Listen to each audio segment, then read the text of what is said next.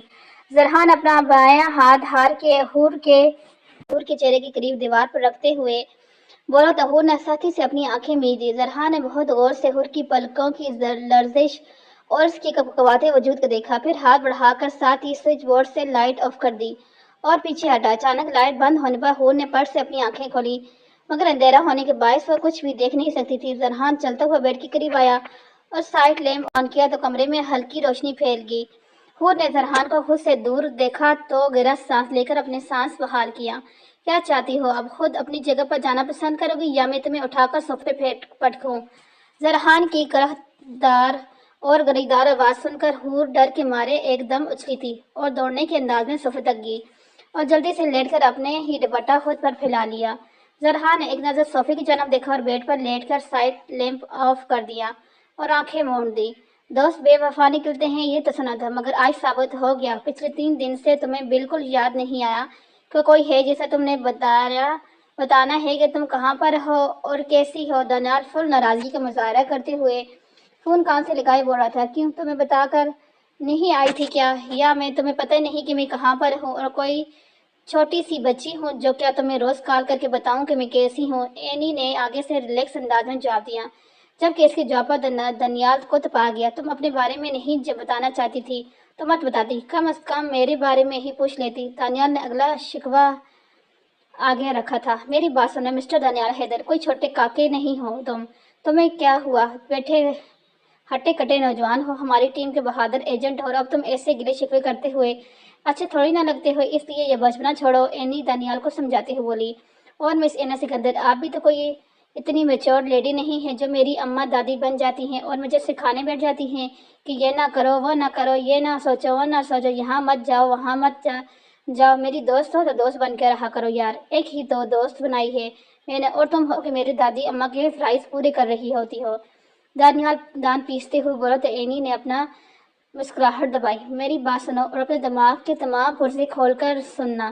Any اپنا لہجہ سنجیدہ کرتے ہوئے تو دانیال بھی فوراً سنجیدہ ہو، کیونکہ اینی جب اس طرح سے رویہ کا اختیار کرتی تھی تو اس کے پیچھے بہت اہم بات ہوتی تھی۔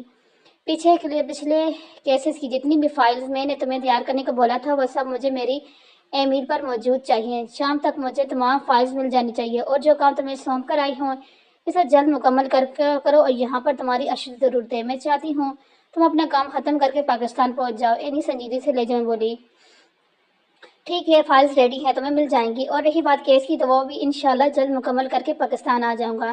دانیال نے بھی سنجیدہ لہجے میں جواب دیا، اوکے سائمہ آنٹی کیسی ہیں؟ اور انکل، میری ان سے ملاقات ہی نہیں ہو سکی پاکستان آنے سے پہلے۔ اینی کا لہجہ اب سنجیدہ نہیں تھا، وہ سائمہ اور حیدر انکل کے معاملے میں ہمیشہ نرم تھی۔ ٹھیک ہے، وہ تمہارا پوچھ رہی تھی اور تمہارے نمبر ہی نہیں لگ رہا تھا، اب تم خود کال کر لینا ورنہ انہیں تسلی نہیں ہوگی۔ دانیال نے مسکراتے ہوئے جواب دیا تو ان کے ہونٹوں پر ہلکی سی مسکراہٹ آئی۔ اس نے اپنی زندگی کے ایک سائمہ، حیدر انکل اور دانیال کے علاوہ کسی کی محبت نہیں دیکھی۔ یہ تینوں واحد شخصیت تھی جو اسے بغیر کسی فائدے کے، بغیر کسی رشتے کے بے تحاشا چاہتے تھے اور ہمیشہ کے لیے فکر مند رہتے تھے۔ اینی کو یہ تینوں رشتے اپنی جان سے زیادہ عزیز تھے۔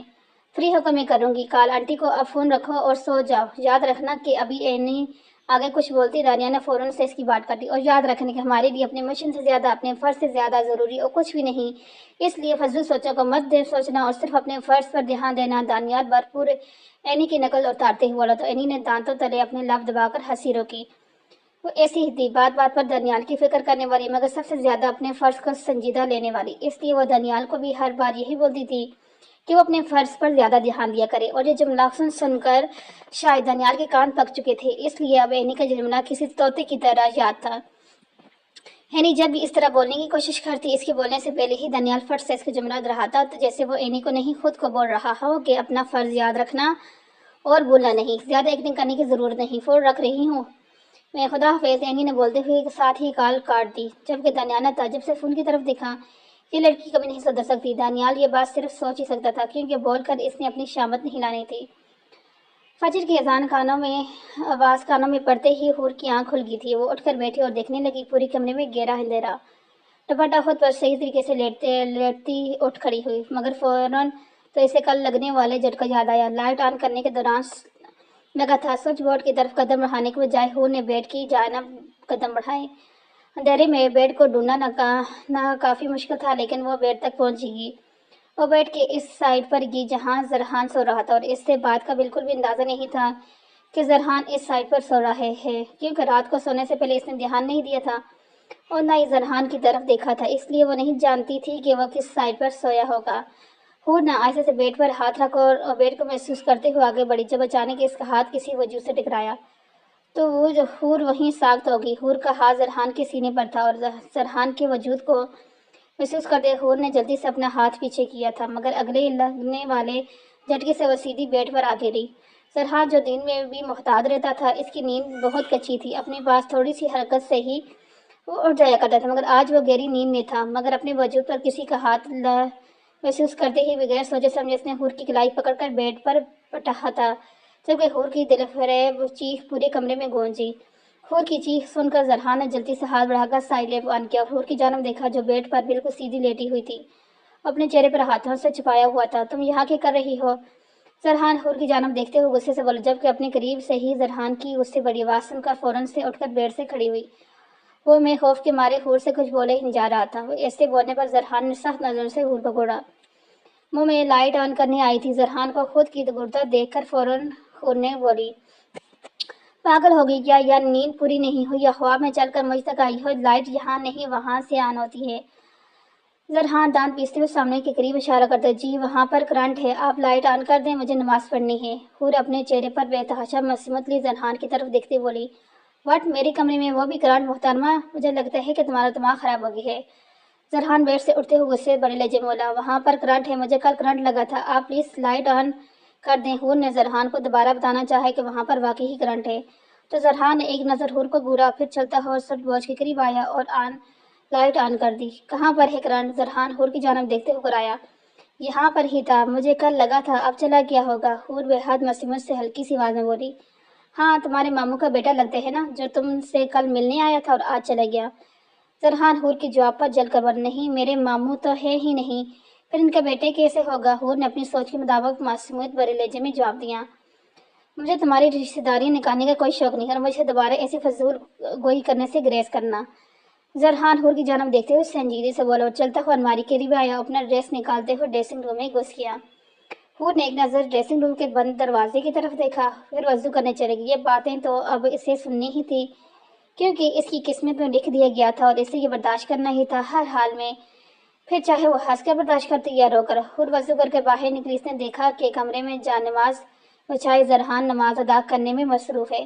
حور نے جا نماز پکڑی اور زرحان کے بالکل پیچھے ہی بچھا دی اور نماز کی نیت باندھ لی۔ پتہ نہیں کیا سوچ کر حور نے زرحان کے پیچھے ہی اپنی نماز ادا کی، اور اسے اپنی بیوی مانتا ہے نہ مانتا، لیکن سچ تو یہ تھا کہ وہ اس کے مجازی خدا تھا۔